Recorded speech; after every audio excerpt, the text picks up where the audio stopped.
Fala, Dan. Esperar o pessoal entrar aqui. E aí, Caio, tudo Olá, bem? boa noite, Felipe. Tudo bem? Tudo Boa noite. certo. Deixa eu ajeitar a câmera aqui. Tá dando para ouvir bem aí? Aqui eu tô ouvindo. Você me ouve aí Tá também? tudo tranquilo. Maravilha. Beleza. Beleza, eu vou começar aqui e aí eu já passo a bola para você se apresentar, beleza? Beleza. Vamos lá. Fala, neurônios! Aqui é o Dr. Felipe Semensati, residente de neurologia da Santa Casa de Londrina. Faço parte aqui do Papo de Neuro junto com o Dr. Fábio, que ainda não está aqui com a gente, porque teve uma AVC em janela lá na Santa Casa e ele teve que ir lá avaliar com a residente do primeiro ano. Então é medicina das ruas aqui, né? A gente mostra a realidade. Então, realmente, não, por enquanto, o Dr. Fábio está lá na Santa Casa, mas ele sendo liberado lá, ele entra com a gente. Então, hoje, a gente separou essa live para falar sobre um tema muito importante no pronto-socorro, que é vertigem, que é a famosa tontura, né? E em que todo mundo, médico generalista, até mesmo especialista que está ali trabalhando num plantão de porta, acaba tendo contato com esse tema. E nada melhor do que conversar com o otorrino, que é uma especialidade muito importante que abrange esse tema também. Então, eu vou passar a bola para você, né, você poder se apresentar e se apresentar para a galera. Ok, obrigado, Felipe. Meu nome é Caian. Eu formei em 2018 na UnoOeste, em Presidente Prudente. E em 2023 eu terminei minha residência no Hospital SEMA, aqui em São Paulo. Muito legal. O Hospital SEMA é referência, né, de otorrino em São Paulo. Sim, sim. É hospital com bastante volume de Muito, pacientes, bastante. É. imagina. Que legal. O Fábio, desde quando a gente começou a pensar em iniciar as lives, ele fala de você. Vocês eram da mesma turma, né? Isso, é da mesma turma. Isso aí. Pois, legal. Eu e o Fábio também somos de Prudente, lá da UnoOeste. Pô, que legal. Então, assim, no geral, né, para quem está entrando agora, acaba sendo um tema mais voltado para médico, né, para residente, enfim, plantonista, médico generalista, médico da emergência, porque é um tema que a gente vê com frequência e a gente da neurologia, muitas vezes a gente vê que o básico acaba passando batido, né? Então, o pessoal tem essa dificuldade, é um tema complexo que até para a gente de especialidades que lidam com esse tipo de doença, a gente fica em dúvida muitas vezes, né?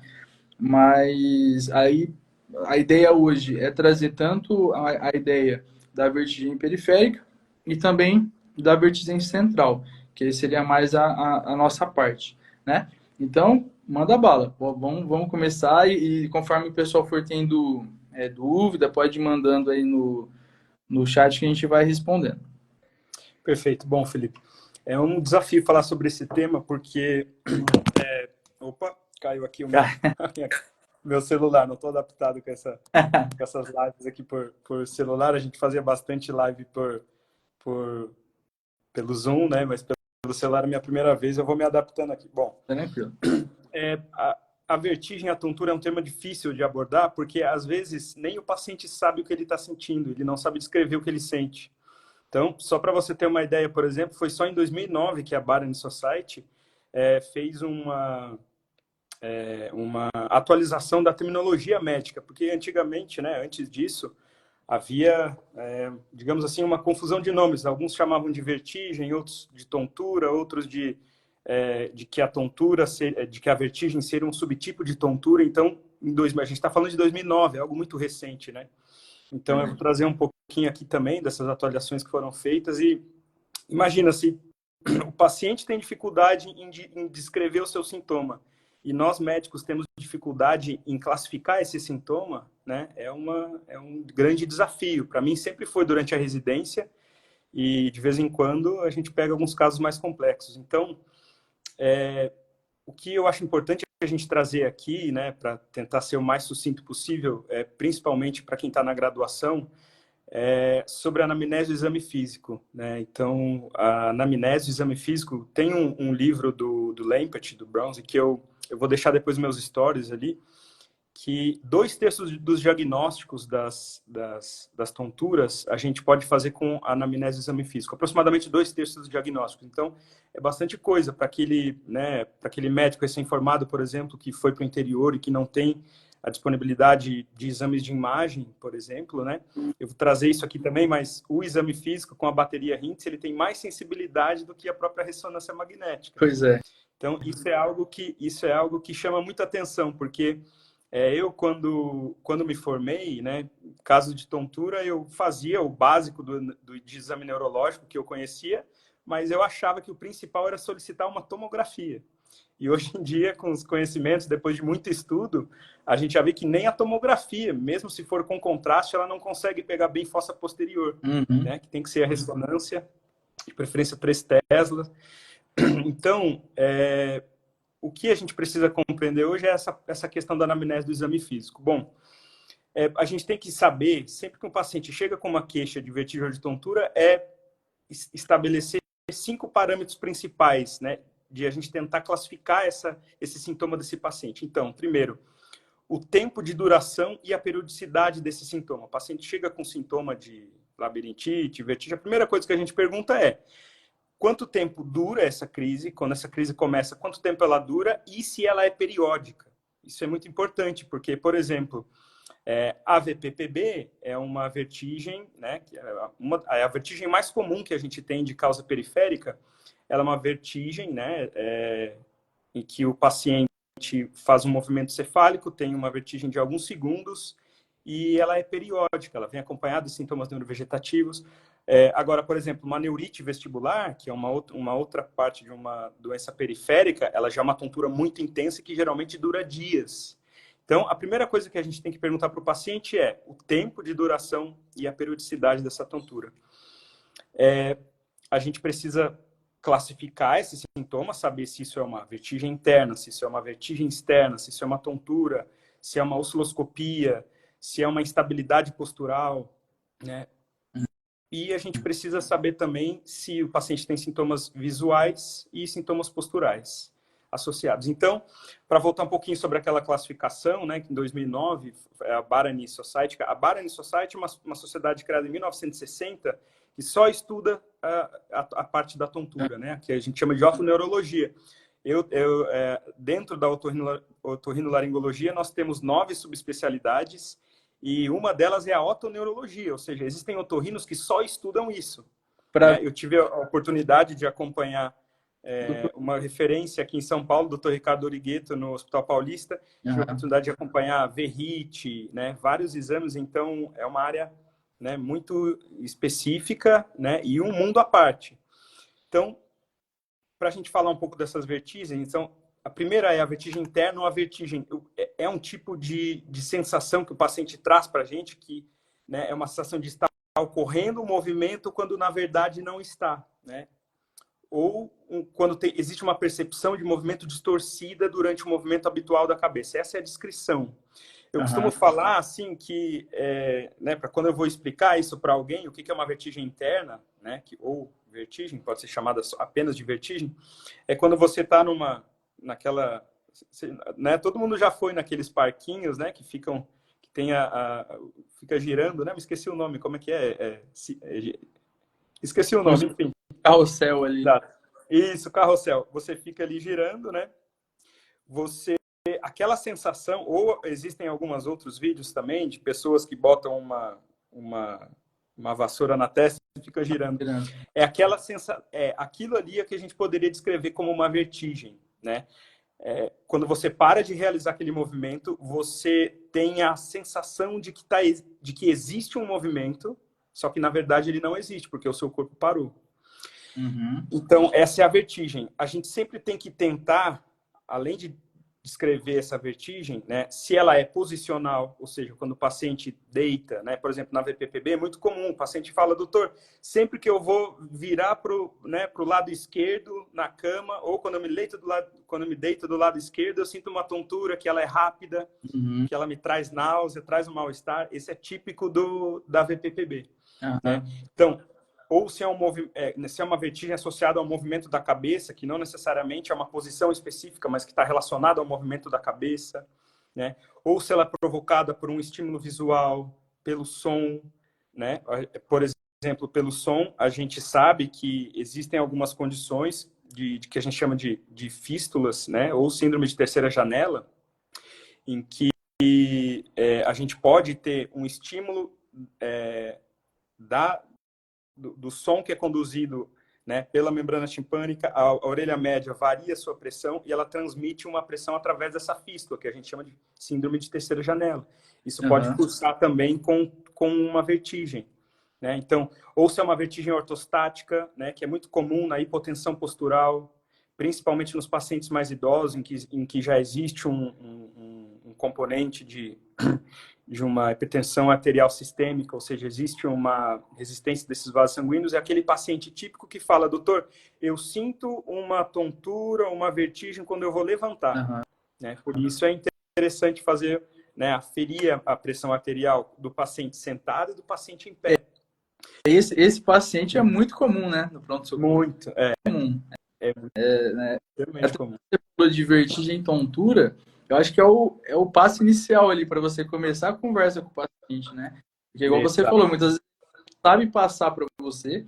Então, às vezes, esse termo vertigem, né, a maioria dos pacientes, principalmente os de mais idade, eles nem conhecem. Então, ele fala, doutor, tô com tontura.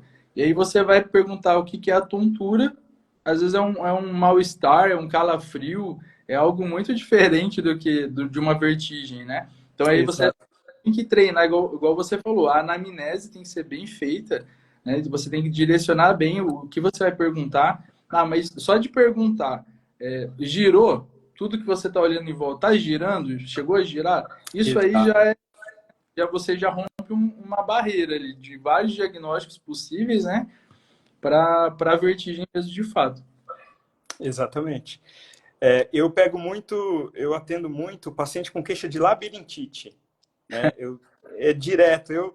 Quando eu estava na residência, comecei a estudar um pouco, eu até tentava explicar, olha, na verdade o senhor não tem bem uma labirintite, porque a labirintite é uma infecção que acontece, né, uma efusão da orelha média lá dentro do ouvido, então essa inflamação ou essa infecção persiste pela janela redonda e aí se inflama o labirinto, só que isso é uma condição rara, né?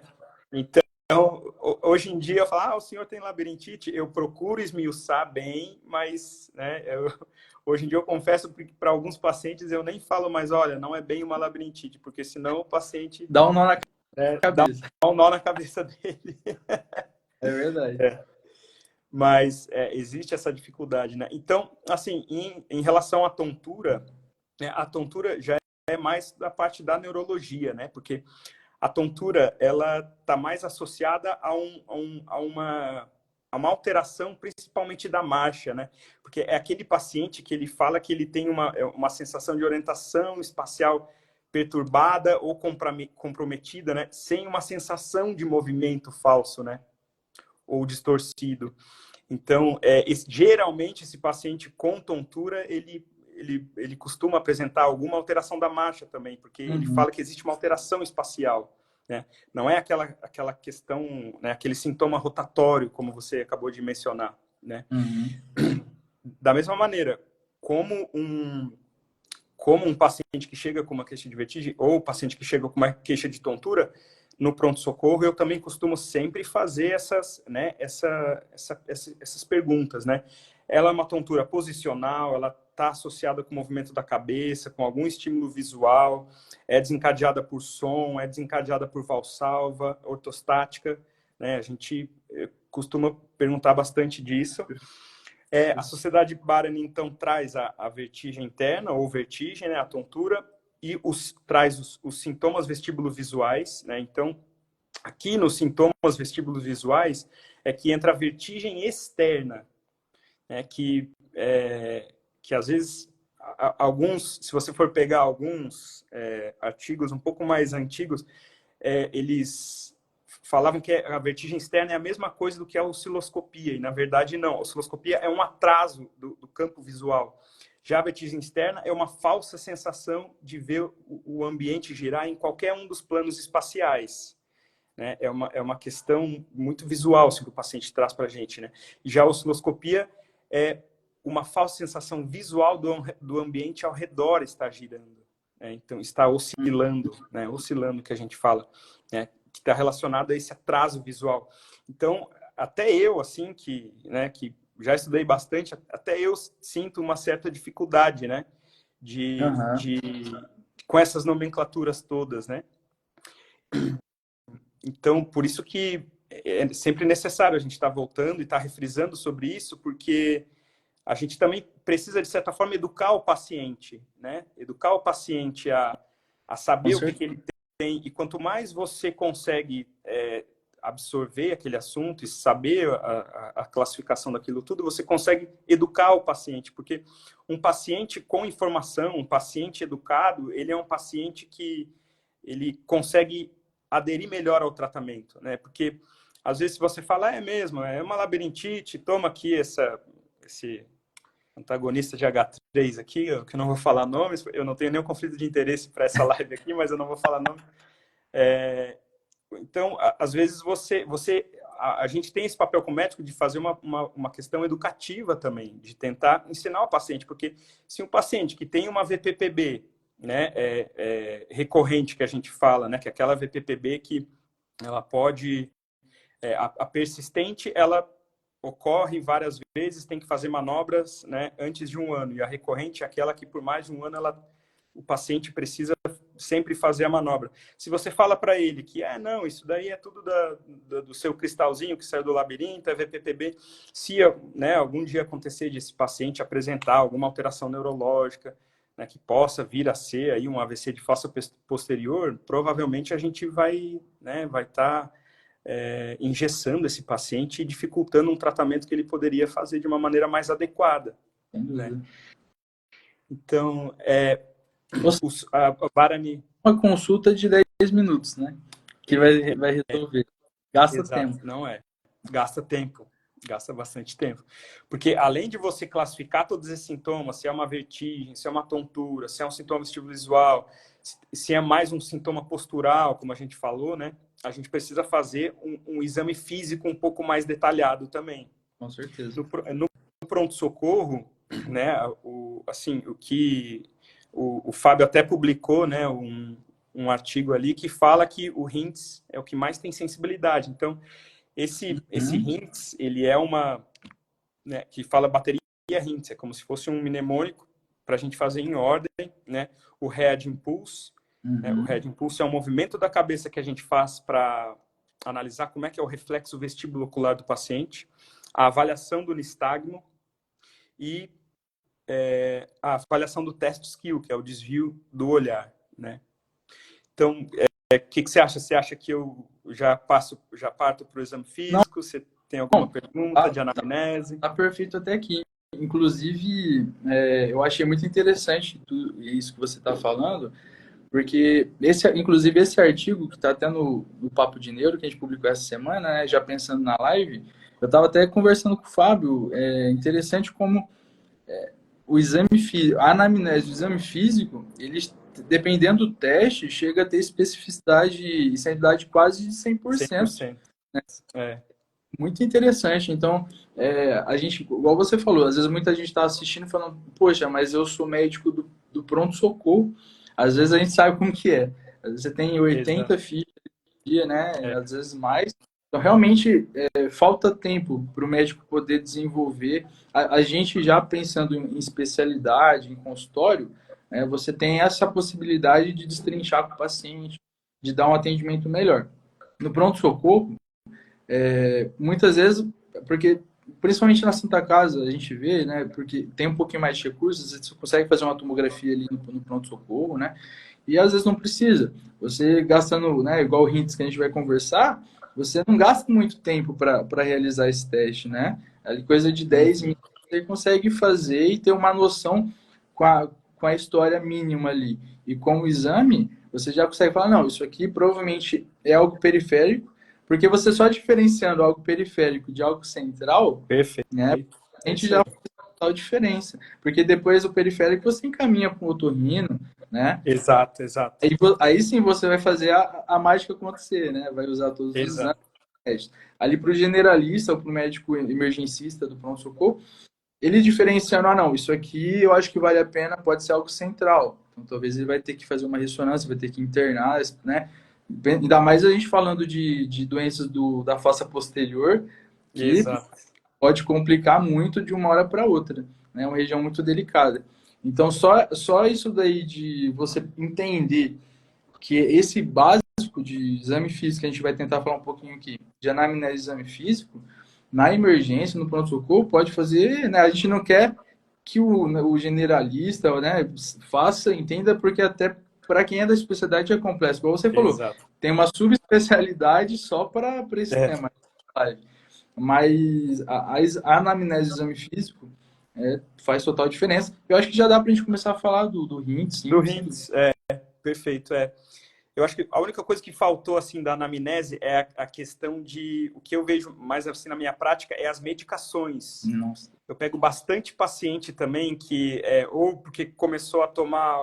O que eu mais pego é paciente que começou a fazer um tratamento com antidepressivo e aí esse paciente para de tomar essa medicação ou faz o tratamento inadequado e chega com Uhum. essa história. É verdade. Principalmente mais relacionado à tontura, no caso, né? Mas Aham. a gente tem alguns, por exemplo, álcool, drogas, né? Que a gente já sabe mais ou menos, né? Verdade. Mas, por exemplo, o próprio AS, a própria cisplatina, né? Que é um quimioterápico, alguns anticonvulsivantes, alguns antihipertensivos, beta-bloqueadores também, né? Podem causar sintomas de tontura. Uhum. E só para fechar essa parte da É, anamnese. Bom, em porque, relação... né, porque você passa o olho batido ali nos sinais vitais, né, que a enfermagem faz ali na triagem, e na correria você não pergunta o que o paciente toma. A gente, né, Exato. É, eles chegam com uma lista exato. gigantesca. É, Né? Às vezes você não dá a bola, você está tomando todos esses aqui, às vezes, igual você falou, benzodiazepínico, né? Que, né, dependendo da região, tem esse uso banalizado hoje em dia, né? As pessoas tomam e muitas vezes sem indicação e quando dá na telha para de tomar, e aí exato. chega, né? Às vezes você vai pensar, ah, não, às vezes é um tumor, um AVC, e às vezes é só o medicamento que ele parou de tomar ou que ele está tomando demais também, né? Então, Exato. realmente é muito importante. Exatamente. Bom, vamos partir então. Antes de fazer a bateria Rins propriamente dita, eu sempre gosto de avaliar um pouco a questão do equilíbrio estático, do equilíbrio dinâmico, né? Fazer o teste de Romberg, fazer o teste do equilíbrio dinâmico também para ver um pouco da marcha. Eu gosto bastante de fazer o teste de Fukuda, né? O teste de Romberg, o que eu acho muito interessante é que, principalmente quando a gente faz o teste Romberg sensibilizado, né, que é o hallux de um pé no calcanhar de outro, né, e o paciente estendendo os braços para frente, ele fecha os olhos. Se esse paciente ele tem uma queda lateral, que a gente fala, isso indica um comprometimento periférico. Já se esse Romberg, principalmente esse Romberg sensibilizado, esse paciente tem uma tendência de queda antero-posterior, já fala mais a favor de ser uma causa central. Eu gosto de fazer também teste da função vestibular central para avaliar o cerebelo, então avaliar se tem dismetria, né? Ver se o paciente é eudicociásico ou se ele tem alguma disdiadococinesia, né? Mas com certeza a bateria Hintz, né? E o Hintz Plus, né? Então, o Hintz, né, de ser o Red Impulse, o Nystagmus, o TSQ, o Hintz Plus é quando a gente consegue avaliar a parte auditiva, né? O Plus, né, o mais que eles falam, se a gente conseguisse realizar uma audiometria nesse paciente, né, além de fazer a bateria Hintz, conseguir fazer uma audiometria, seria o melhor dos mundos, né? Porque a gente tem tanto causas periféricas que trazem componentes auditivos, mas tem algumas partes de AVC de fossa posterior ou de infarto de artéria labiríntica que pode dar sintoma auditivo também. Né?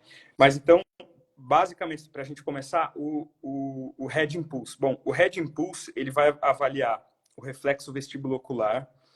Então, a pesquisa desse reflexo, basicamente, né, a gente tem que fazer um impulso na cabeça do paciente para avaliar se o reflexo dele está íntegro. O que é isso? Basicamente, assim, quando a gente movimenta a nossa cabeça, né, a gente tem um mecanismo, que é o RVO, que ele vai mandar um estímulo para a nossa musculatura intrínseca manter o nosso olho mirado naquele objeto, para que aquela imagem se estabilize na fóvea, né, na fóvea, que é a principal parte da retina, para que essa imagem seja codificada pelo cérebro. Né? Então, para a gente avaliar se existe uma alteração desse reflexo vestibulo-ocular, né, a gente precisa fazer uma manobra, que essa manobra, basicamente, ela tem que ser um impulso com a cabeça. Né? O paciente vai ficar olhando para o nariz do examinador, o examinador pega a cabeça do paciente e faz um movimento que a literatura fala 1 Hz, né? É um impulso que ele não pode ser muito fraco, né? Mas ele não pode também ser muito forte, senão ele pode ser inibido. Então, 1 Hz é mais ou menos isso daqui, ó. Né? Então, eu tô olhando aqui para minha câmera frontal, eu consigo, né? Eu consigo fazer esse movimento e o meu olho consegue focar nesse ponto aqui, nesse objeto que o examinador pediu para que eu focasse. Perfeito. O paciente que tem uma alteração do reflexo vestibulo-ocular, quando você faz o movimento, o olho dele não consegue fixar lá e ele faz uma sacada para voltar de novo para o objeto de interesse. Né? Então, essa a gente chama de sacada corretiva. Né? Quando essa sacada corretiva ela é observada, a gente pode afirmar que o Head Impulse está alterado. Tá? Esse é o Head Impulse. Bom, o nistagmo. O nistagmo, ele é um reflexo também mediado por um sistema de componente central e um sistema de componente periférico. O nistagmo, assim, basicamente falando, para quem não tem noção do que é um nistagmo, é quando os olhos ficam girando, né? Por exemplo, se eu fizer aqui agora uma rotação com o meu corpo, né, eu vou apresentar alguns nistagmos, porque o meu órgão periférico, que é o meu labirinto, está mandando uma informação para o meu cérebro de que o corpo está girando e o meu cérebro, a parte, né, central está mandando uma informação para a minha musculatura intrínseca acomodar o olho de acordo com aquilo que o labirinto está dizendo que está acontecendo. Então, o nistagmo ele tem uma parte central e uma parte periférica. A componente rápida, né, do nistagmo, ela é sempre de origem central e a parte mais lenta é de origem periférica. Então, para a gente avaliar esse nistagmo no paciente, a primeira coisa que a gente tem que fazer é pedir para o paciente olhar para um ponto fixo, pode ser o nariz do examinador. Né? Então, o nistagmo espontâneo é quando o paciente olha para o meu nariz e o meu olho está normal. Né? A literatura fala que, se eu não me engano, são considerados normais nistagmos de até 3 graus da sua componente de fase rápida em até no máximo 3 segundos. Né? 3 graus porque às vezes você pode, né, mexer um pouco o olho, mas isso é normal, então não é considerado um nistagmo. Tá?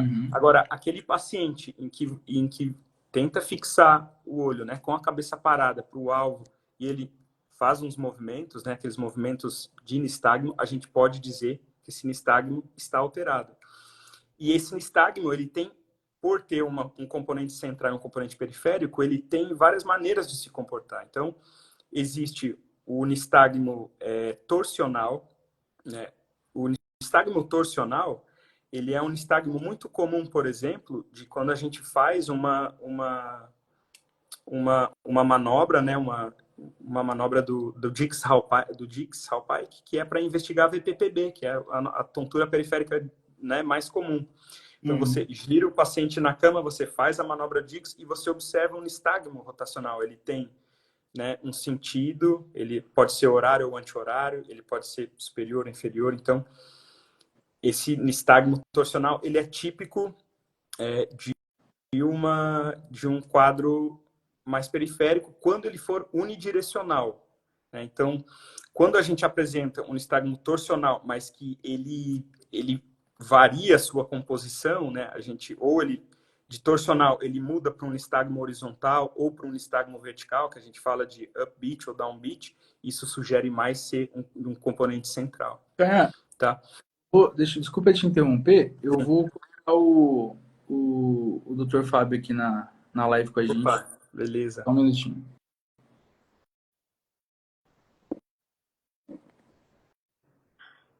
Já ele...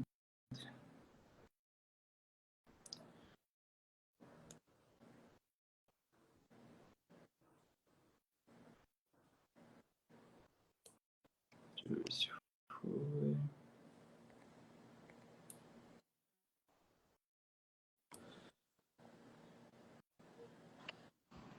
Aí.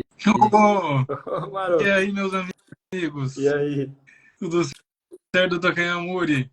Tudo certo? Doutor Felipe Semensati. Tudo bom? Resolveu lá o AVC? Resolvemos, os ossos do ofício, né? Nesse caso, os crânios do ofício. Foi contraindicada a trombólise, então agora já estamos internando o paciente lá. Fazer o protocolo de investigação etiológica agora internado. Legal. O doutor Canha estava falando agora, Fábio, sobre... A gente deu a entrada, a gente falou da anamnese, né? Do exame físico, na vertigem. E agora ele está explicando de forma bem detalhada e didática o RINTS, né? Que é o grande divisor.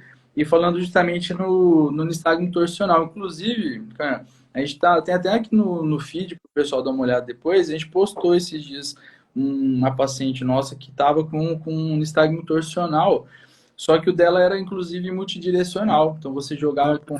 A gente ficou até bem assustado quando vimos, pensando já em algo central, porque não é tão comum, né, esse multidirecional.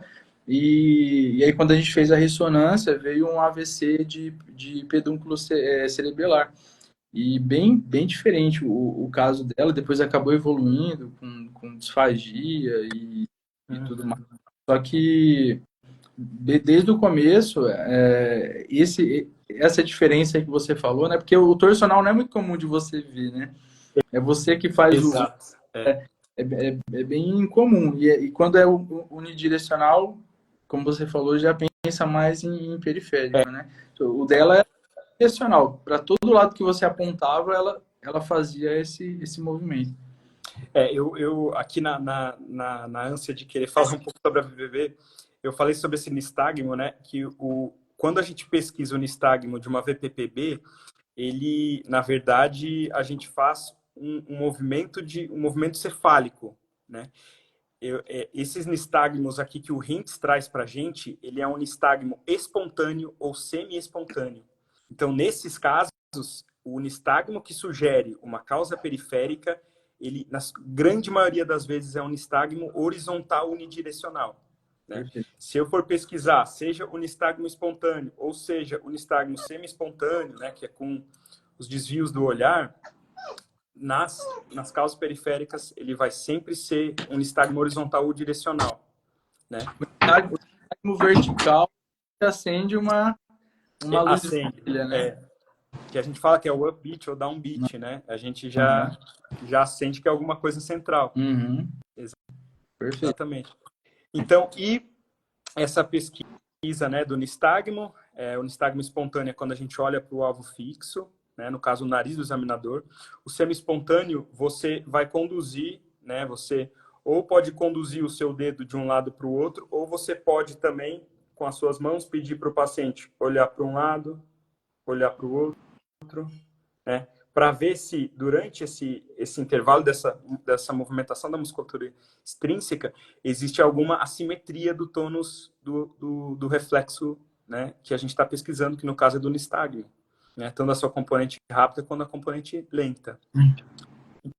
Então, e por último, o skew deviation, né? O skew basicamente é o desvio do olhar. Então, o paciente vai olhar para o nariz do examinador, a gente oclui um olho, depois oclui outro olho, e justamente se quando eu for ocluir o outro olho, eu ver que existiu um desvio do olhar, seja para baixo ou seja para cima, e que depois o paciente corrigiu, né, isso, né, corrigiu esse olhar, isso sugere, quando esse exame, quando acontecem essas alterações, a gente sugere que é uma causa central.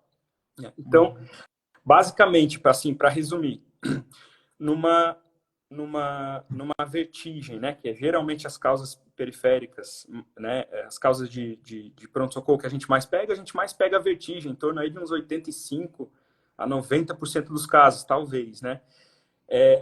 O HIT, que é o Head Impulse, a gente vai ter um RVO, que é o reflexo vestibulo-ocular alterado, e a presença daquela sacada que eu falei.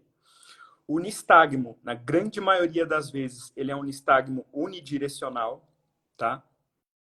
E se ele respeita a primeira lei de Alexander, esse é um assunto um pouco mais complexo, mas a primeira lei de Alexander diz que para todo nistagmo que aumenta a sua componente rápida, quando ele vai para esse lado da componente rápida, né, isso sugere que é uma causa periférica também, tá?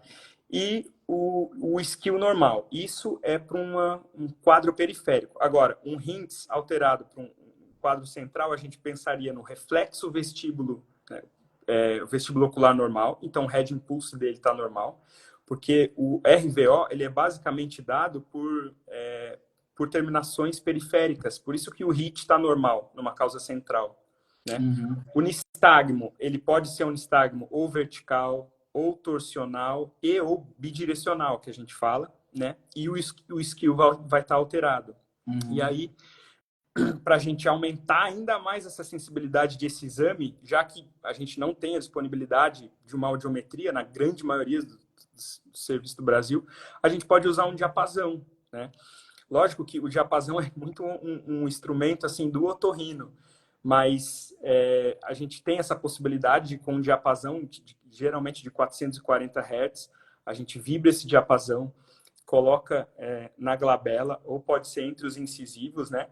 E se o paciente, né, nisso a gente está supondo que um paciente que já tinha uma audição normal prévia, se ele fala que o som, ele sente mais a vibração em um lado dos ouvidos, pode ser que tenha um componente auditivo.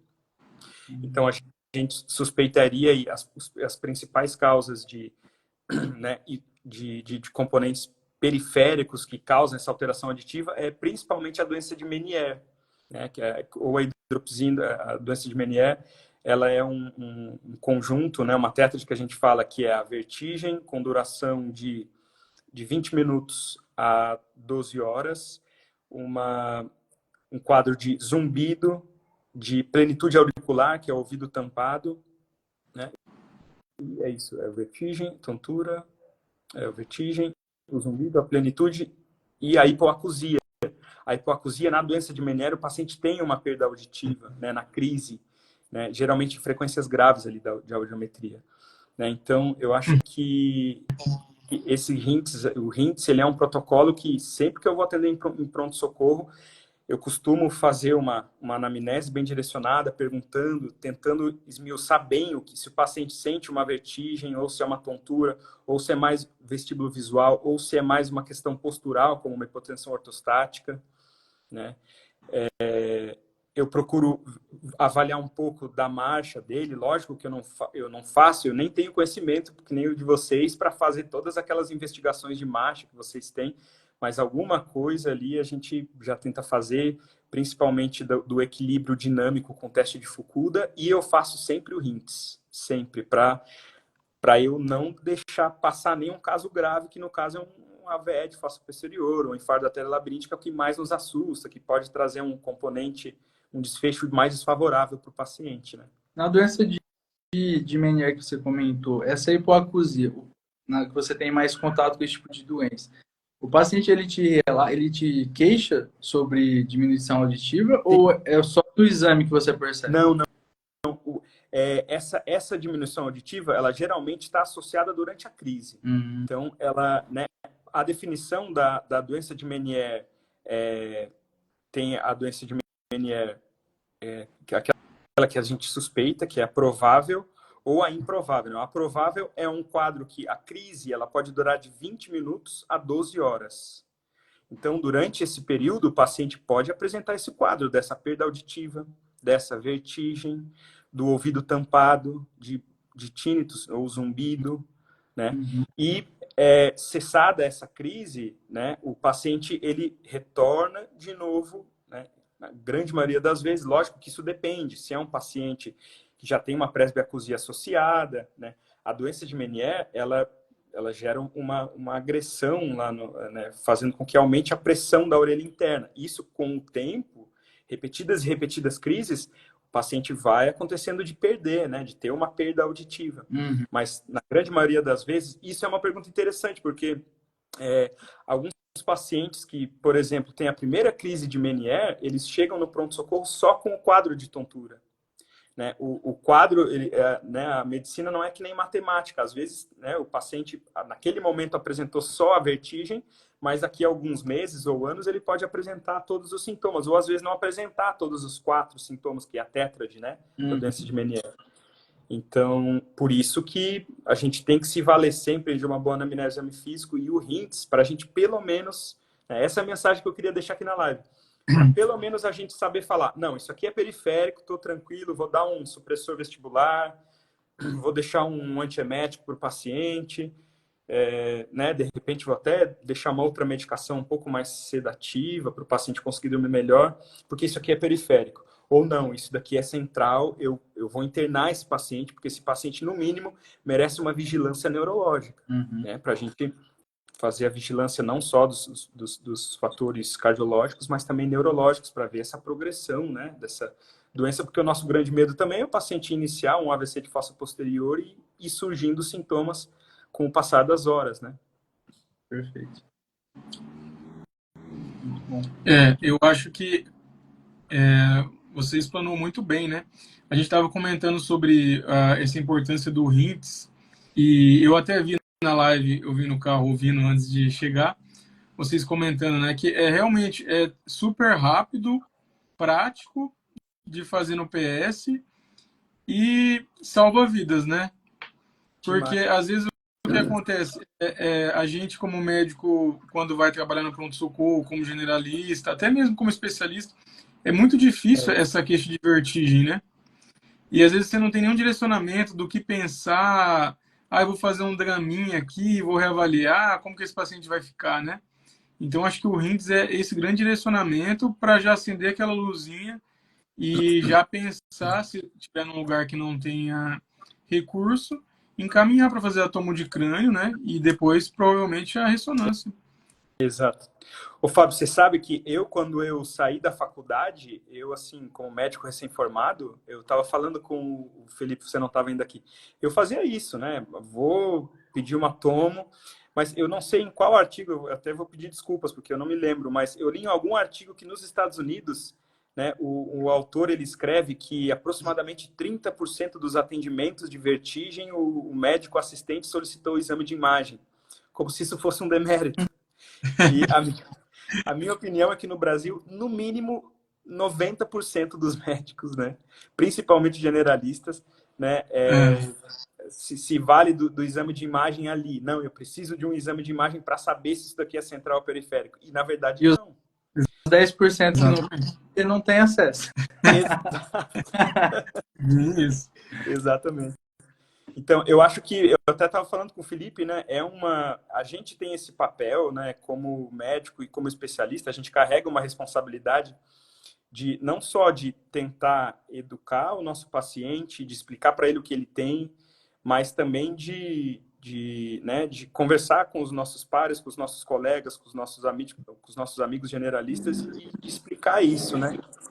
Porque isso deveria ser ensinado na graduação, né? Embora, assim, falam que 3% de todos os atendimentos de um departamento de emergência nos Estados Unidos são relacionados à vertigem ou tontura. Então, é bastante gente, né? É muita coisa, né?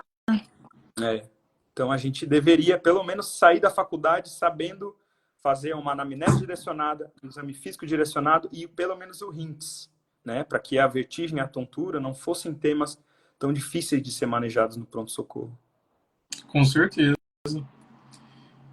E eu acho que complementando, né, agora falando um pouquinho aí, só para fechar, que o Caio falou muito bem dessa questão do HINTS, da questão de quando pensar na etiologia central, mas e se chegar e tiver alterado, por exemplo, o desvio of Skrill aí, e aí for realmente central, né? Aí a gente estava comentando que 20% das vertigens são de origem central. E esses 20% vai englobar principalmente etiologia isquêmica, que a gente sabe, né? AVC de fossa posterior, tronco, cerebelo, e tem enxaqueca vestibular também, que é uma patologia mais rara, seria uma vertigem associada a algum sintoma de enxaqueca, ou pelo menos uma aura, uma fotofonofobia, né? E a etiologia isquêmica propriamente dita, né? Aterosclerótica ou embólica, e a gente faria qual exame, né? Que a gente está comentando. A tomografia, não sei dizer, assim, a sensibilidade da tomografia, mas é bem baixa para AVC de fossa posterior, hein? Bem difícil de ver. Então, nesse caso, a gente provavelmente já internaria e pede a ressonância, né? É o melhor exame para conseguir discriminar melhor aonde que está a lesão ali, o que está cometendo, né? Uhum, com certeza. E, e também, igual a gente comentava anteriormente, né? Isso aí faz total diferença, porque, como igual o Fábio falou, como a tomografia ela é pouco sensível específica, porque dependendo da região, né? A gente que viu bastante tomografia de crânio, até a gente que vê bastante, em muitos casos você olha ali, região de tronco, dá muito artefato, né? Então você É, acha que tem idade, às vezes a gente vê até o pessoal da radiologia, né? Às vezes olha ali, bate o olho, olha a idade, e quando a gente faz a ressonância, ou não tem, ou onde a gente achou que não tinha, tem de fato. Né? Às vezes é regiões muito pequenas, que pega às vezes um núcleo, que é uma pontinha ali, e dá um desfecho muito negativo para o paciente. Então, realmente, esse divisor de águas que a gente está falando, né, de separar do periférico central, faz toda a diferença. toda a diferença. E aí, essa vertigem além do HINTS, alguns truques também que a gente gosta de usar, por exemplo, vocês estavam falando de marcha, a gente gosta muito do tandem. Ah, A gente até sim, brinca que fica sim. especialista no tandem, né?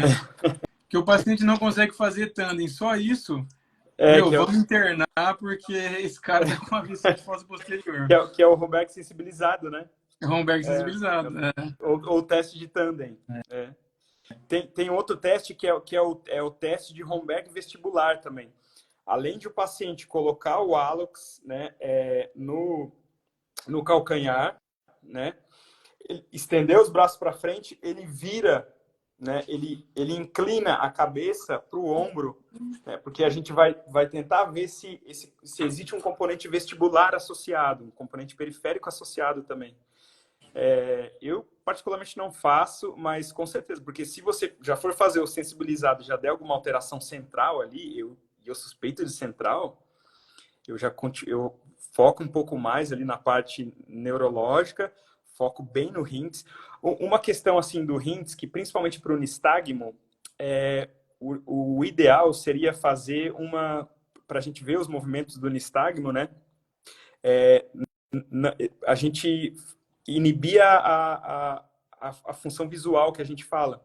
Para isso, existe um óculos, que é o óculos de Frenzel, né? Para a gente inibir a fixação visual. Então, às vezes, você, né, não consegue ter esse óculos. Não é um óculos tão caro assim, mas para fazer o HINTS, você não precisa do óculos, mas para quem está começando, né, é bom ter o óculos, porque com o óculos de Frenzel você consegue ver bem, principalmente a parte do nistagmo.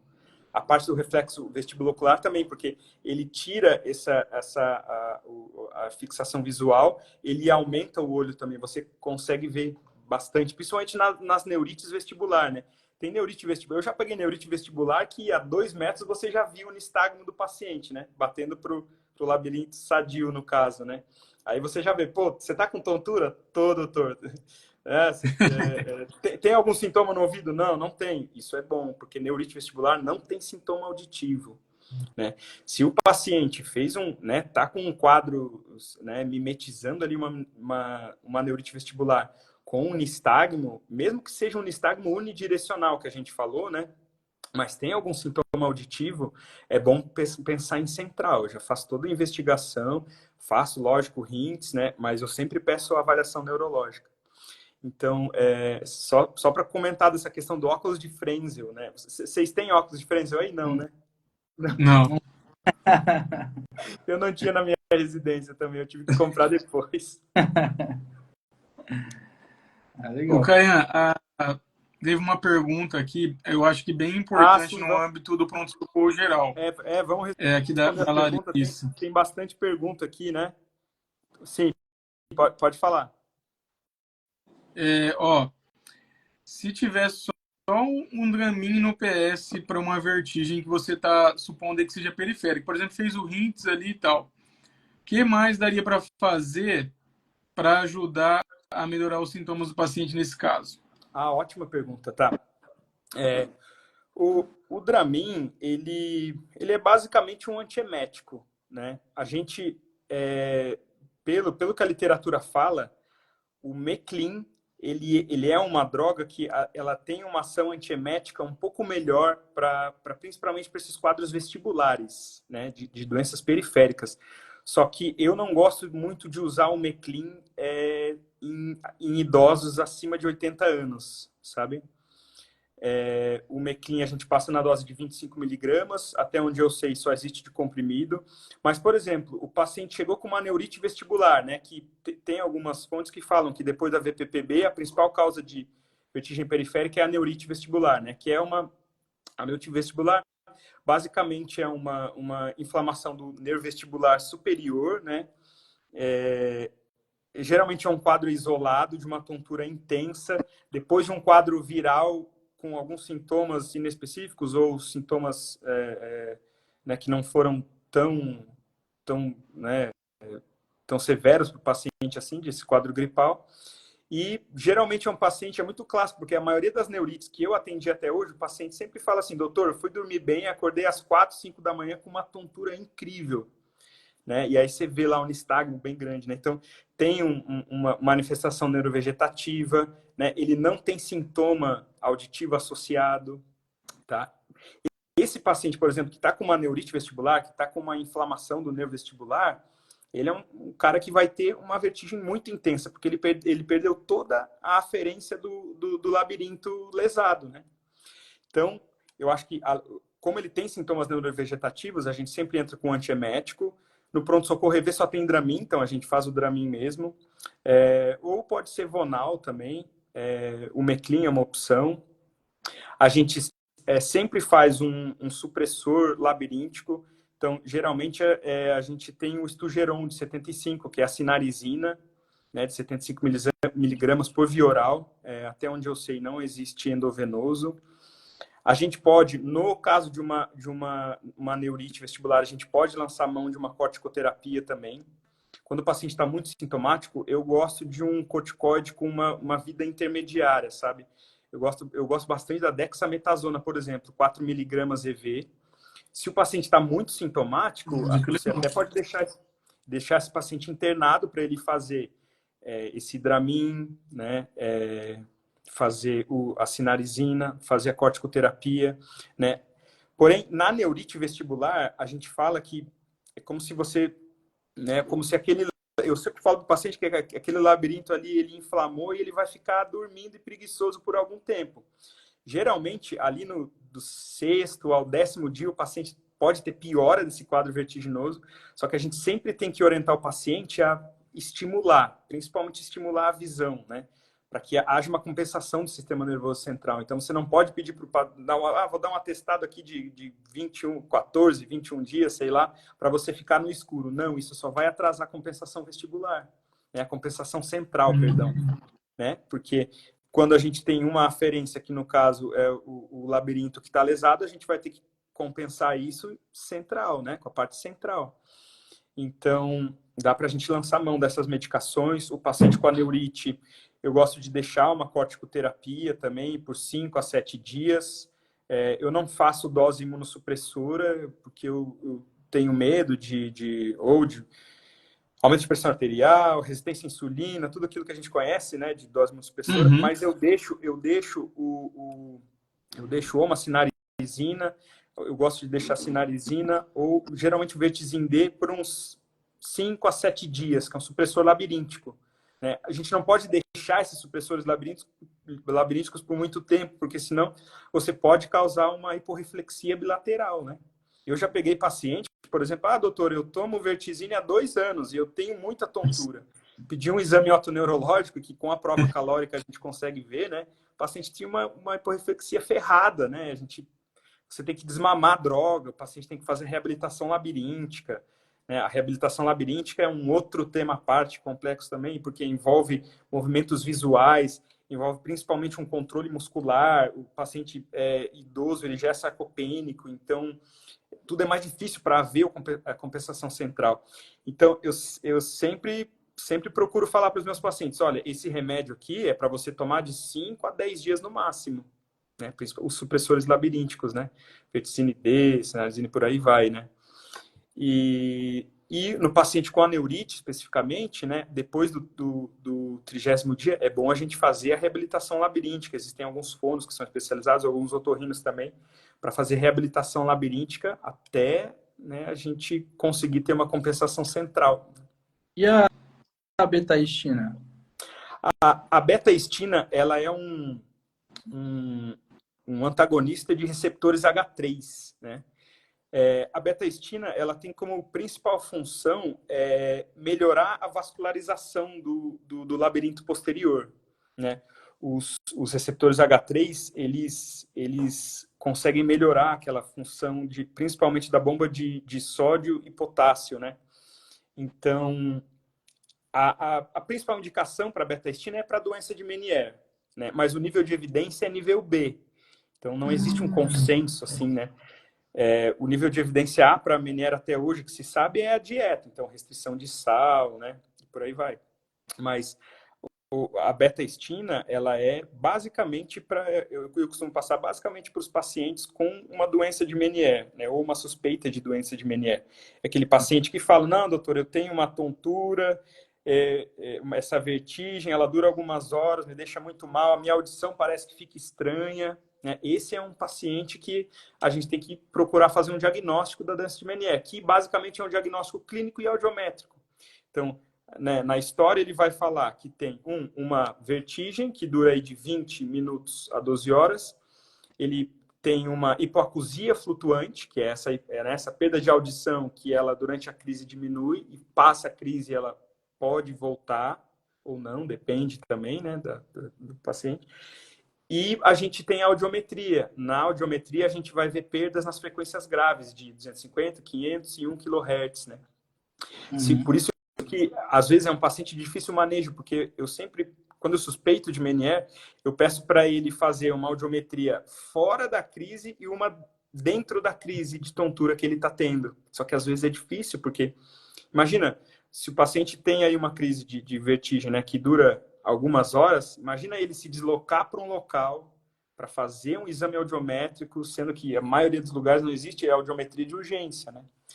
Então, o que a gente faz o que a gente pede faz uma audiometria pelo menos a cada 3 meses para a gente ver se tem algum componente, né? Se essa crise não for tão intensa, né? Ou se você tiver só um componente auditivo, tenta fazer audiometria naquele dia. Às vezes a gente consegue fazer o encaixe, né? E existe eletrococulografia, que é um exame auxiliar para o diagnóstico da doença de Meniere também, que a gente solicita de vez em quando, mas é um exame, assim, ele é muito operador dependente, sabe? Depende muito de um profissional ali que tenha experiência de colocar o eletrodo.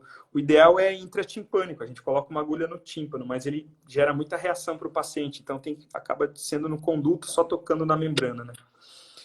Mas a betaestina a gente usa mais assim mesmo para doença de Meniere e quando eu suspeito de alguma vertigem ou tontura de origem metabólica também, né? Aquele paciente